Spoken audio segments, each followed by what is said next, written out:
जय हिंद साथियों, मैं पंकज स्वागत करता हूं एक बार आपके अपने परिवार पीके एजुकेशन 17 के ऑनलाइन के प्लेटफॉर्म में। अब आप देखेंगे कि यूपी टेट की परीक्षा अब आपके सामने ही लगी हुई है। अब आपको बहुत जल्द यूपी टेट का नोटिफिकेशन देखने को मिलेगा और नोटिफिकेशन आने के बाद आप जानते ही हैं कि 1 महीने बाद तक आपका फॉर्म भरवाया जाता है। उसके 20 से 25 दिन बाद आपके पेपर आयोजित हो जाते हैं। तो इसी के परिप्रेक्ष्य में यूपी टेट की तैयारी आपको पहले से ही चालू रख देनी है, जिन भी भाइयों का क्लियर नहीं हुआ है, क्योंकि आप देखेंगे कि इस बार का यूपी टेट काफ़ी महत्वपूर्ण होने वाला है। इसलिए कि इसके बाद आप देखेंगे आपको वैकेंसी जरूर यूपी में देखने को मिलेगी। तो उसका तैयारी हमने अपने चैनल पे करा दिया है। तो अभी तक आप हमारे चैनल से नहीं जुड़े हैं तो सब्सक्राइब करके हमसे जुड़ जाइएगा। तो आज की इस वीडियो में हम जानेंगे मनोविज्ञान के उन जनकों के बारे में, सिद्धांतों के बारे में, जहाँ से देखेंगे आप बार बार तथ्यात्मक रूप से प्रश्न पूछ लेता है, वन लाइनर के रूप में प्रश्न पूछ लेता है। तो उन्हीं जनक के बारे में, सिद्धांत के बारे में, कौन सा सिद्धांत किसने दिया, एक छोटी सी वीडियो में जानेंगे। ये आपके लिए काफ़ी हेल्पफुल मददगार साबित होगा। तो आप इस वीडियो को एक बार अच्छे से देख और समझ लीजिएगा, ये आपके लिए काफ़ी फायदेमंद साबित होगा। तो सबसे पहला आप देखेंगे, अगर आपसे पूछ दे कि मनोविज्ञान के जनक कौन है, तो आपके विलियम जेम्स होते हैं। अगर वही आपके आधुनिक मनोविज्ञान के जनक की बात करें तो भी विलियम जेम्स होते हैं। आप देखेंगे कि ये दोनों प्रश्न बनते हैं, दोनों में कन्फ्यूजन हो जाता है। तो आपको कन्फ्यूजन नहीं रखना है, दोनों का एक ही जनक है, विलियम जेम्स दोनों के ही जनक माने जाते हैं।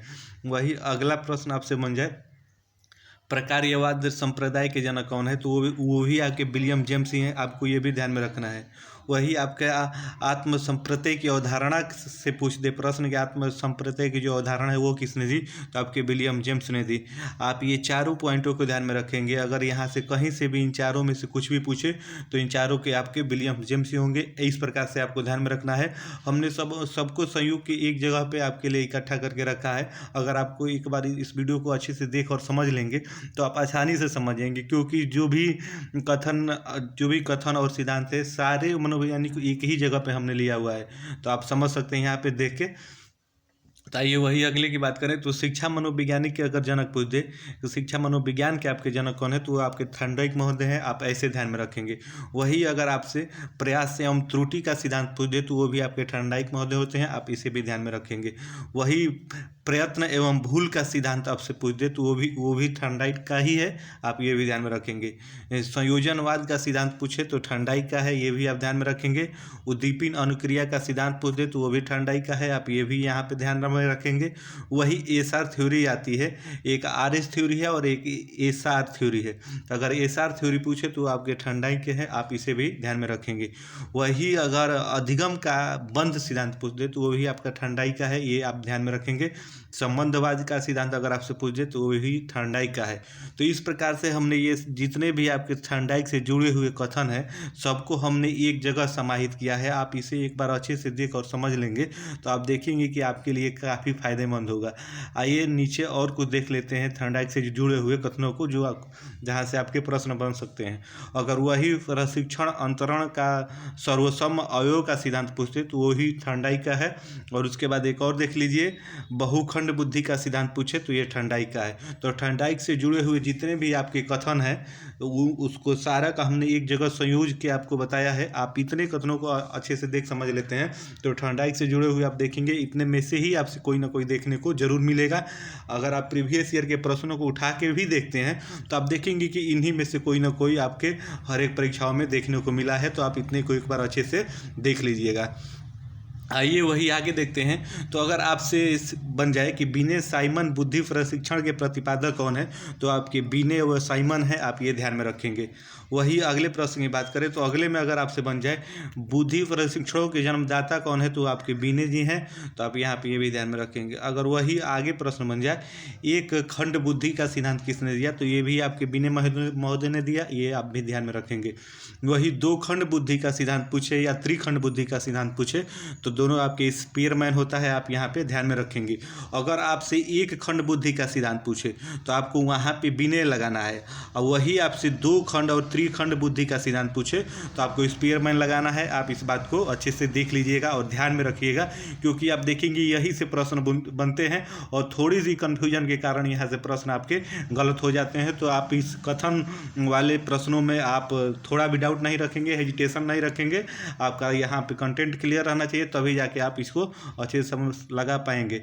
आइए वही आगे देखते हैं। तो आगे देखेंगे तो सामान्य व विशिष्ट तत्वों के सिद्धांत के प्रतिपादक की अगर बात की जाए तो आपकी स्पीयरमैन है। आप ये भी ध्यान में रखेंगे, अगर डायरेक्ट आपसे प्रश्न बन जाए कि सामान्य व विशिष्ट तत्वों के सिद्धांत का प्रतिपादक कौन है, तो आपके स्पीयरमैन है। आप यहाँ पे इसे भी ध्यान में रखेंगे। वही आगे आपका प्रश्न बन जाए बुद्धि देह शक्ति का सिद्धांत किसने दिया, तो वही आपका स्पीयरमैन ने ही दिया। आप यहाँ पे भी इसे भी ध्यान में रखेंगे। वही आगे आपसे प्रश्न बन जाए त्रिआयाम बुद्धि का सिद्धांत है, तो आप देखेंगे कि ये आपका स्पीयरमैन का नहीं है, ये गिलफोर्ड का है। आप यहाँ पे ये ध्यान में रखेंगे। उसके बाद आइए आगे देखते हैं बुद्धि संरचना का सिद्धांत किसने दिया, अगर आपसे प्रश्न बन जाए तो आपके गिलफोर्ड महोदय ने दिया। ये भी आप ध्यान में रखेंगे। वही समूह खंड बुद्धि का सिद्धांत किसने दिया, तो आपके थ्रस्टर ने दिया। आप इसे भी ध्यान में रखेंगे। तो इस प्रकार से ये मनोवैज्ञानिक से जुड़े हुए कथन है, जिससे आप देखेंगे यूपी टेट की परीक्षा में यहाँ से आपके प्रश्न जरूर देखने को मिलते हैं। तो एक बार आप अच्छे से देख और समझ लेंगे तो आपके लिए काफ़ी फायदेमंद होगा। आइए वही आगे देख लेते हैं। तो आगे देखेंगे युग्म तुलनात्मक निर्णय विधि के प्रतिपादक कौन है, तो वो भी आगे थ्रस्टन है। आप इसे ऐसे ध्यान में रखेंगे। वही क्रमबद्ध अंतराल विधि के प्रतिपादक पूछ दे तो ये भी थ्रस्टन से जुड़ा हुआ है। आप इसे भी ध्यान में रखेंगे। वही समदृष्टि अंतर विधि के प्रतिपादक कौन है, वो भी आपसे अगर पूछ दे तो थ्रस्टन व च्यों है। आप इसे ऐसे ध्यान में रखेंगे। न्यायदर्श व प्रतिदर्श वर्ग घटक बुद्धि का सिद्धांत पूछ दे तो वो आपके थॉमसन महोदय से जुड़ा हुआ है। आप इसे भी ध्यान में रखेंगे। आइए वही आगे देख लेते हैं।